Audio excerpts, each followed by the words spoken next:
buddy. Hi. How are you? When he doesn't have either of them, he's real pulley and... I'll tell you, there's never going to be a time you go out without one of them. Right. Yeah. Like, even with my dogs, right? Like, if I go out somewhere, like we're going for a walk, we go to a public place, whatever it may be, I put the e-collar on to this day, 100% of the time. And here's the thing, right? Like, you will hit a point where you're not dependent on it, right? Like, I could take my dogs out and not have them on, and they'll be fine, right? But he is way too fresh in training for that right now, where he's still learning the ropes with everything. You know what I mean? And we're seeing these like little wins week by week, where at this point he knows everything. You guys have good control over him, right? You know, obviously dogs coming in, things like that, does phenomenal with. But it's still contingent on the reinforcement, right? And if the reinforcement isn't there, whether the reward or the correction, it's just like he's going to start learning again, he could blow it off. So we need this stuff to hit a point where it's like, okay, now he's basically not perfect, but getting to a place where he's almost perfect with the collars on. So now we need for it to become a habit for him to be perfect with the collars on. Once that happens, then you could kind of get away with a little bit here, a little bit there with it, without it. But like I said, long term, like I still, if I'm gonna go somewhere public, I still put an e-collar on my dogs. Now, do you want it at a point where, like, to correct it so often, like he's afraid to bark? And people kind of, I mean... Here's the thing, right? It's not... I don't want him to be... No, I understand. Like I understand. Dog, but I don't want him to be so submissive that... Well, here's the thing, right? So we definitely don't want him intimidating other people. Correct. Right? So whether it's he's not doing it because he's scared to do it or because he just understands not to do it or whatever, I don't care. He just can't do it, right?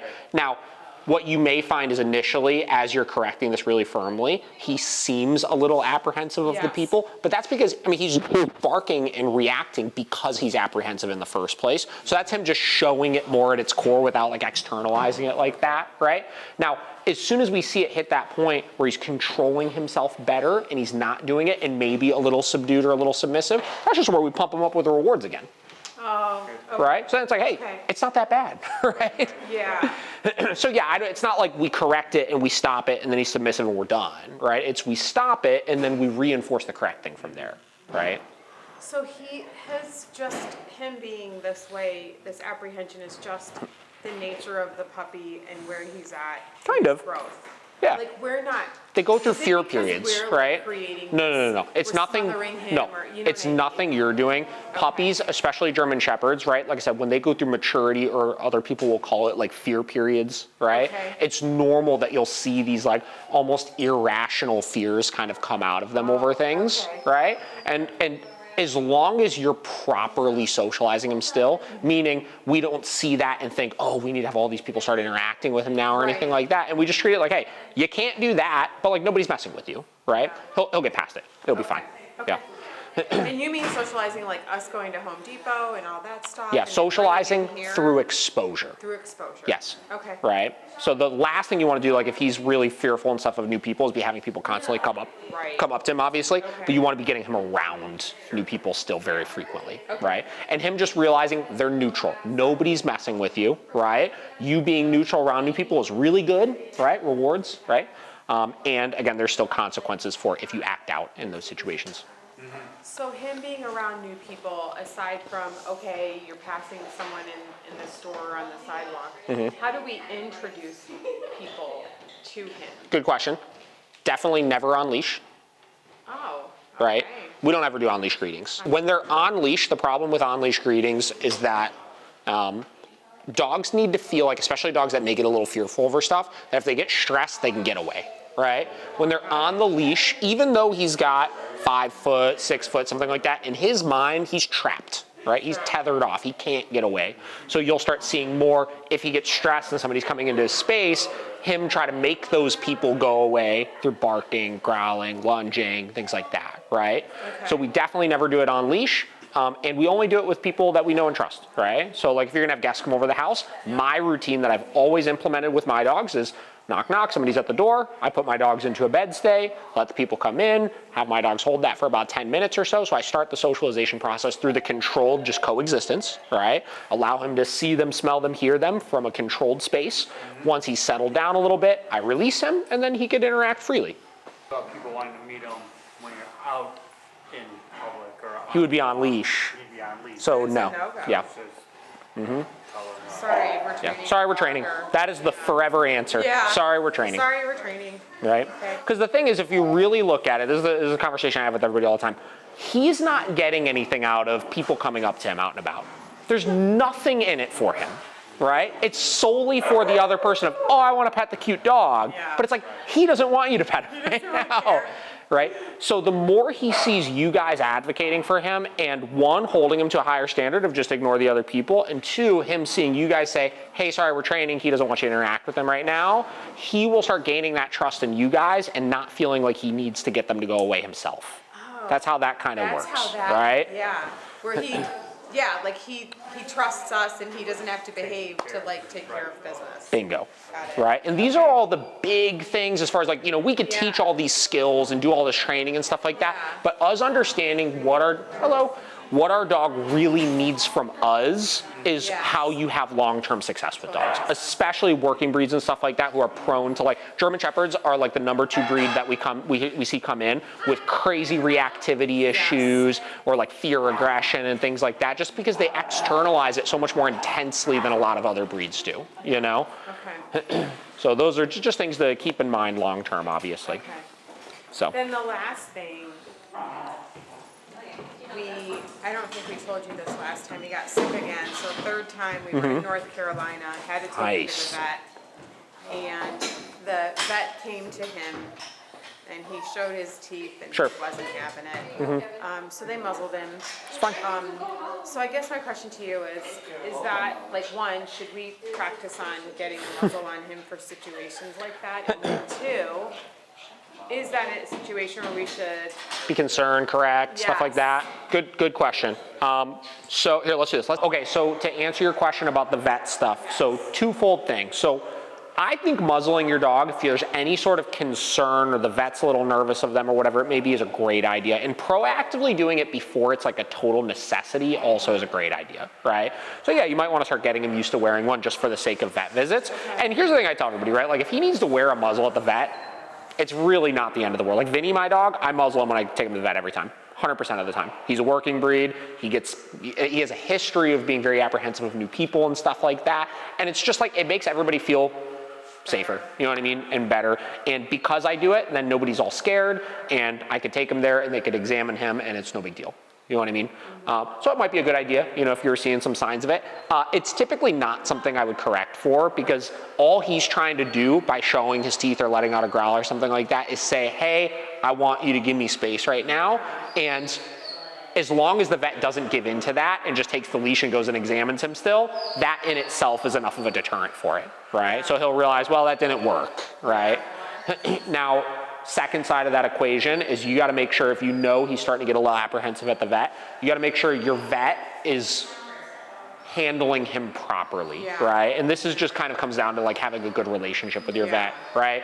Because the worst thing your vet can do in those types of situations is when they start seeing the dog is scared of them, is we'll see them double down on trying to be best friends with the dog, right? Meaning they'll spend like 5 minutes just like, hi buddy, you know, like doing like all this kind of stuff. No, bad.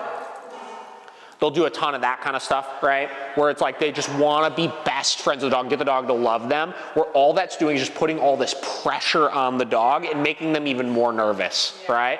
So, like for example, when I take Vinny to the vet, right? We have our routine. We get in, I get in the waiting room, boom, downstay, have him hold it for a couple minutes, vet comes in, vet talks to me, and then I say, here you go, right? Here's the leash, they take the leash, they take him away from me, they examine him, they do what they need to do, and then they give him back, right? Their job is not to be best friends with my dog, their job is to give him vaccinations and make sure he's healthy, right? right? So that's a very important part of it. And again, knowing he's going through like a kind of a fear period and stuff like that, again, as long as you don't make a big deal out of it or anything, and you just make sure when he does go to the vet, hey, you just gotta examine him, it ain't a big deal. It'll be fine. I wouldn't be worried about it. Doesn't mean like your dog's bad, right? Like, Not at I feel all. like people have Well, this I just told you, impression- my dog, right, like I muzzle him when I take him to the vet, I don't think he's a bad dog. People have Right? impressions that a muzzle indicates No. that your dog is not. A muzzle well indicates that you're a responsible dog owner. Yeah. That's all it does, right? And if anybody thinks otherwise, I don't give a shit. Right? I do need to like, yeah. That's it, right? You're just being responsible. And the vet is a really scary place for dogs. We forget that. We think it's normal, but yeah, especially him, where he's had, you know, numerous bad experiences at the vet just from a health standpoint, right? Of course he's not gonna love it. And especially if he's going there not feeling good, right? He's definitely not gonna love it, right? So if anything, we just need to kind of stack the wins on like making sure he's healthy and just having him have easy vet visits, right? And like I said, not making a big deal out of it, right? So we go to the vet, they do their examination, they're not trying to be best friends with him, and he just goes there and it's fine, it's no big deal. He's pushing Tom more than he's pushing me. Sure. I do feel like he trusts you, but I think because you're the nicer one of us too, but he knows he can get away with a little bit, I think, with Tom. Give me an example of what you mean by that. Like I'll say no and he'll listen, but sometimes like, and I don't know because you play a lot with him, but like Tom will, like even this evening, you know, we have a humidifier, it's spilled over, I'm on the bike trainer, Tom's there's water, he gets the towels and Otto like starts pulling at the towels and Tom's like, no. Put them on place. So Tom puts him on place, and then he runs back to try to grab I understand. the towels, and then he starts doing this to Tom. Ah, okay. And I was So like, those are things we definitely want to get under control. Like, that's not just he's being annoying, that's him, definitely not listening. he's like pushing. Yes. Now, a couple things with that, right? Again, Didn't have the. I was gonna say, if you run into a situation where it's like a freak situation like that, where it's like, we're scrambling to do something, we weren't prepared for something. Yeah, obviously, there's only so much you can do about it in that moment, but knowing that was a predicament, I would be trying to recreate that situation again. Obviously, don't spill water on the ground, but like recreate that situation again where you know the towels, he thought it was playtime, right? He thought it was playtime with the towels. So maybe what I'll do is tomorrow morning, I'll have the e-collar on him, I'll have it set up pretty high. I won't have him on place because I don't want to use place to solve that problem or bed to solve that problem or anything, right? I'll just go and I'll start wiping off the floor, cleaning or whatever, and if he comes over to try to bite those things, I'm gonna correct him for it. Okay. Right? And I'm just gonna tell him clearly, that thing you're doing right there is what I don't want you to do. The problem with using place or bed to solve that problem is it doesn't say anything about this, which is really the issue, right? So we wanna start looking at if we are using a command with him, like in the house for something, am I using this command to try to stop him from doing something else? And if I am, I'm gonna be more specific and address the actual problem. And actually, the command to put him on place was just to get him out of the way so you could take care of it. That's a different story, right? Now let's say, again, knowing that he would bite the things, we gotta address that first, but let's say the thing spilled and he wasn't biting the thing by any means, he was just kind of in the space. And he wasn't doing anything wrong, right? He was just in the space, right? That would be a situation I would use a command then, right? Because I'm not trying to get him to not do something, he's just in the way, right? No different than if I have, like Thanksgiving, right? Like we're moving stuff from the kitchen to the dining room and this and that, and the dogs weren't like trying to take the food or they weren't like jumping on anybody or doing anything like that, but it's like they were in the way, right? So that would be a situation I would use a command to get them out of the way, right? Bed or down or something like that. Okay. So that's where obedience serves the purpose of managing the dog. When they're not doing anything wrong, I just need to keep them away for a little bit, right? But aside from that, if they're actually doing something wrong, we don't use obedience to solve that stuff. We just correct for that stuff. So, and again, be mindful if we notice that the towel thing seems to be a problem with him, so we're gonna go in and we're gonna address that tomorrow, right?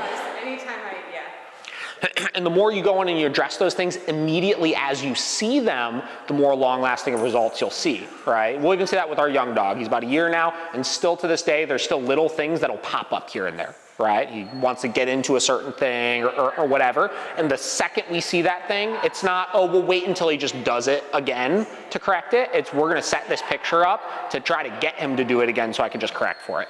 And then as far as like some of this nonsense, this whining and everything, another thing I would spend quite a bit of time on over the next couple of weeks with him, long duration in the house. Do you guys do that ever with him? In a Long place? Yes. How long?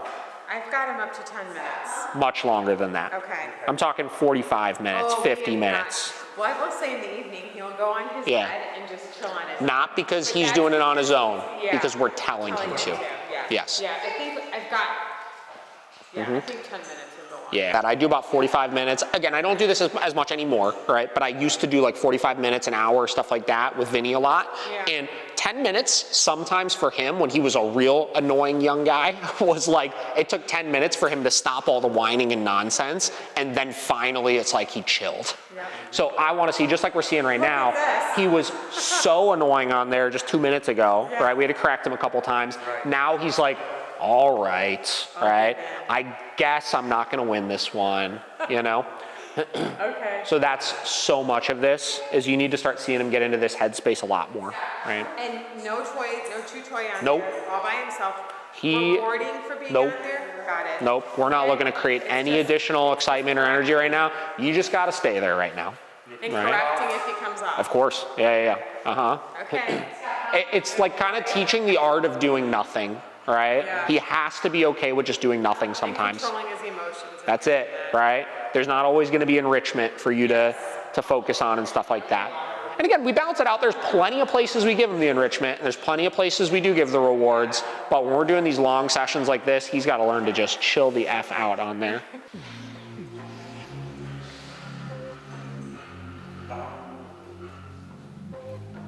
Nice.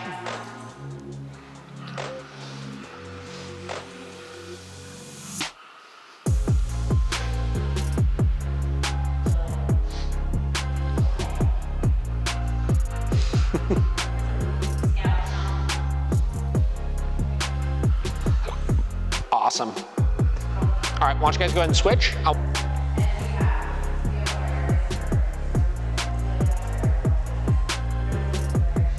Nice.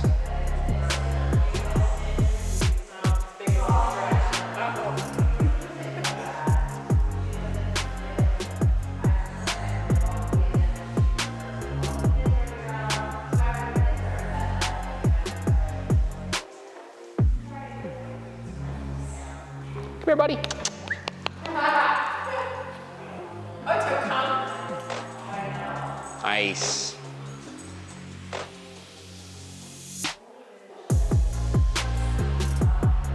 And then break him. Otto. Otto, come. Nice.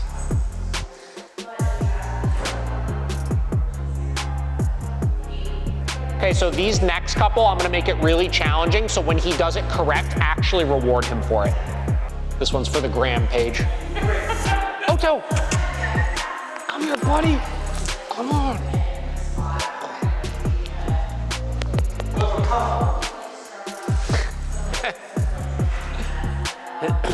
Nice. Looks great. All right.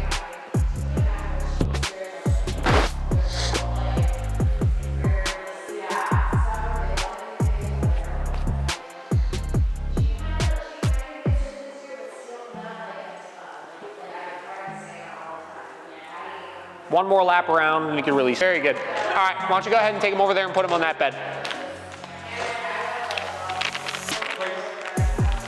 Excellent. And then just let him chill there. I think he looks really good. Okay, so here's what I want to do. So he looks great. Obedience and stuff like that looks phenomenal, obviously. The in-the-house stuff, I want to see you guys get that much more under control. For the next like 2 weeks, I want that collar on him when he's loose in the house with you guys, all right? Just so you're in a position to correct those things, set up a couple of the scenarios with the rags and things like that, and just get this stuff a little bit more under control. Okay. I'm gonna get you guys back in for just a short, we'll do like 30 to 45 minutes. We'll do it right after New Year's. To give you guys a couple weeks to practice with him, and I just want to make sure everything's on track, right? Just because there's a lot of new things we talked about today that I just want to triple check that these couple adjustments we're making, things are looking good. Okay.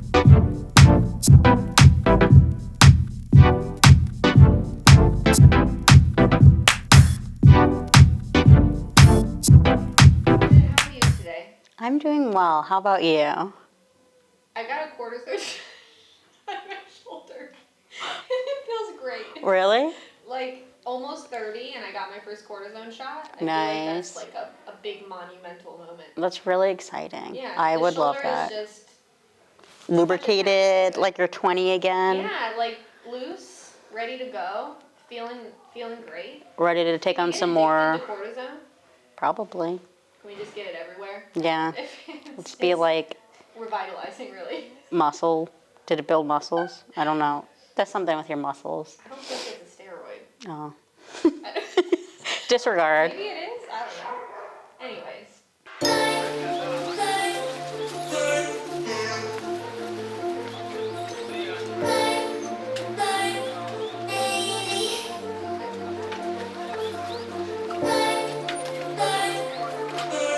He's doing good. Yeah.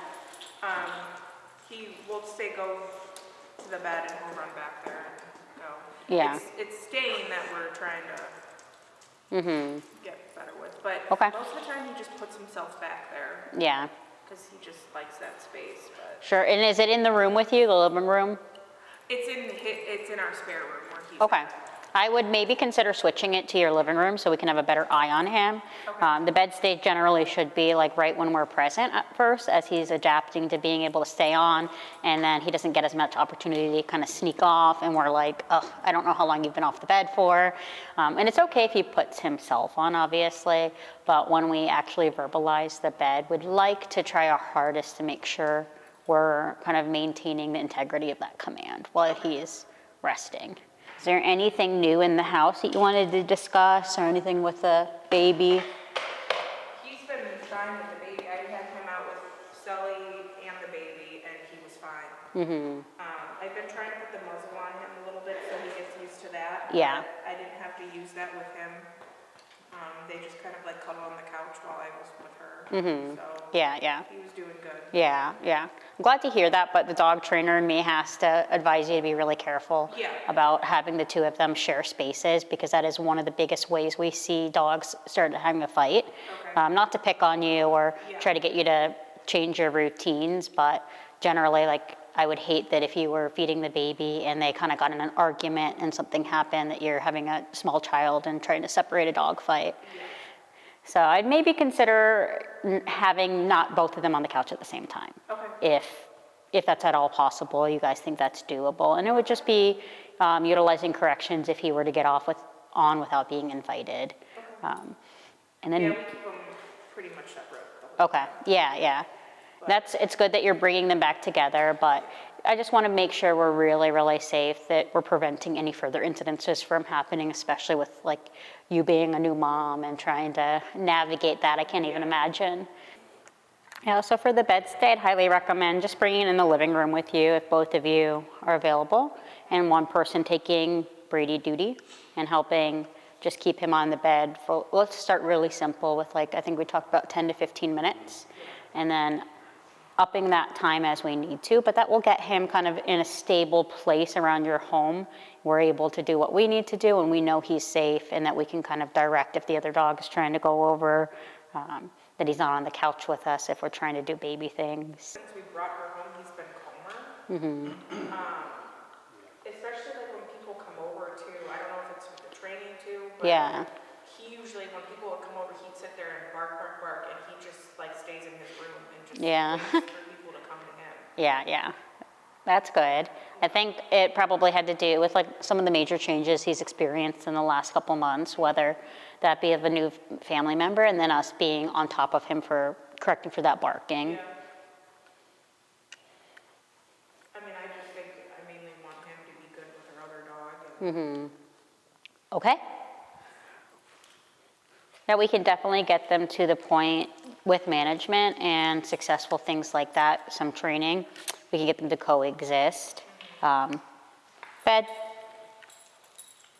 and live comfortably together, but we'll never be able to the point where we can leave them alone together, obviously, or expect them to be in the house without us present. You know, I wish it worked that way and we could program them and have them be best friends. And I'm sure they have their really good moments, but from what you've shared with me, it also seems like they've had some iffy moments as well. The worst part about it is there seems to be no signal. Yeah, They're fine, all of a sudden, Sure. there's no over, like, hey, stop it now, let's separate you, like, it just goes from 0 to 100. Yeah. It's okay, Brady.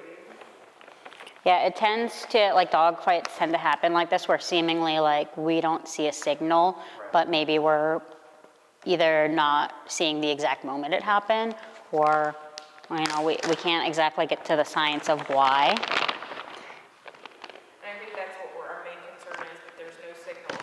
Once she starts walking or Yes. crawling, you don't want him to just go after her. Yeah, and that's why I would highly suggest keeping him off the furniture when you're using it with your daughter, or like even the bed, things like that. Like he's gonna be on the bed and he's gonna get used to that. And then when she starts being able to turn herself over and reaching and grabbing his ears and you're going to get a diaper or a wipe, that second something could happen.